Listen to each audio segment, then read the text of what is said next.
Cricket പ്രേമികൾക്ക് ആവേശം പകരുന്ന വാർത്തയുമായി തമിഴ്നാട് സർക്കാർ. ഇന്ത്യയിലെ ഏറ്റവും വലിയ സ്റ്റേഡിയം പണിയാനാണ് സംസ്ഥാന സർക്കാർ തയ്യാറെടുക്കുന്നത്. മലയാളികൾക്കും സന്തോഷം പകരുന്നതാണ് പുതിയ വാർത്ത. കാരണം സ്റ്റേഡിയം വരുന്നത് കോയമ്പത്തൂരിലാണ്. കേരളത്തിൽ നിന്ന് വളരെ അടുത്താണെന്ന് തന്നെ കാരണം. പുതിയ സ്റ്റേഡിയം സംബന്ധിച്ച പ്രഖ്യാപനം തമിഴ്നാട് വ്യവസായ മന്ത്രി ടി.ആർ.ബി. രാജയാണ് നടത്തിയത്. കോയമ്പത്തൂരിൽ പുതിയ സ്റ്റേഡിയം വരുമെന്ന് മുഖ്യമന്ത്രി എം.കെ. സ്റ്റാലിന് ഏപ്രിലിൽ പ്രഖ്യാപിച്ചിരുന്നു. കോയമ്പത്തൂർ നഗരത്തിൽ നിന്ന് 11 കിലോമീറ്റർ അകലെയുള്ള ഒന്തിപുടൂർ മേഖലയിലാണ് സ്റ്റേഡിയത്തിനായി സ്ഥലം കണ്ടെത്തിയിരിക്കുന്നത്.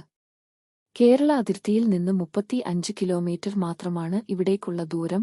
മലയാളികൾക്കും സന്തോഷം. കൊച്ചി-സേലം NH 544 നോട് ചേർന്നാണ് ഈ സ്ഥലം. തമിഴ്നാട് പ്രിസൻസ് ഡിപ്പാർട്ട്മെന്റിന് കീഴിൽ ഇവിടെ 200 ഏക്കറുണ്ട്. ഇതിൽ 198 ഏക്കർ ഏറ്റെടുത്താകും നിർമ്മാണം.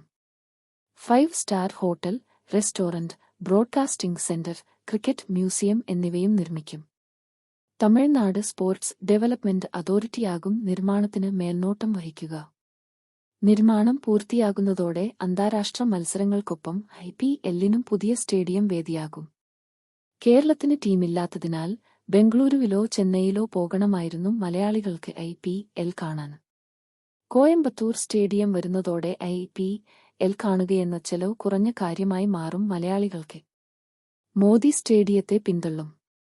ഇന്ത്യയിലെ വലിയ സ്റ്റേഡിയമെന്ന റെക്കോർഡ് അഹമ്മദാബാദിലെ നരേന്ദ്ര മോദി സ്റ്റേഡിയത്തിനാണ്. സബർമതി നദിയുടെ തീരത്ത് 63 ഏക്കറിലുള്ള സർദാർ വല്ലഭായ് പട്ടേൽ സ്പോർട്സ് എൻക്ലേവിന്റെ ഭാഗമാണ് നരേന്ദ്ര മോദി സ്റ്റേഡിയം. അഹമ്മദാബാദിലെ നവരംഗപുരി മുനിസിപ്പൽ സ്റ്റേഡിയം നവീകരിച്ച് 1983 മുട്ടേരയിലെ ഗുജറാത്ത് സ്റ്റേഡിയം നിർമ്മിച്ചു. പിന്നീട് സർദാർ പട്ടേൽ സ്റ്റേഡിയം എന്ന് പേരുമാറ്റി. ഇത് ഇടിച്ചുനിരത്തി 2020 പുതുതായി നിർമ്മിച്ചതാണ് നരേന്ദ്രമോദി സ്റ്റേഡിയം. ലോകത്തിലെ ഏറ്റവും വലിയ ക്രിക്കറ്റ് സ്റ്റേഡിയവും ഇത് തന്നെയാണ്. 1,32,000 കാണികളെ ഉൾക്കൊള്ളാം.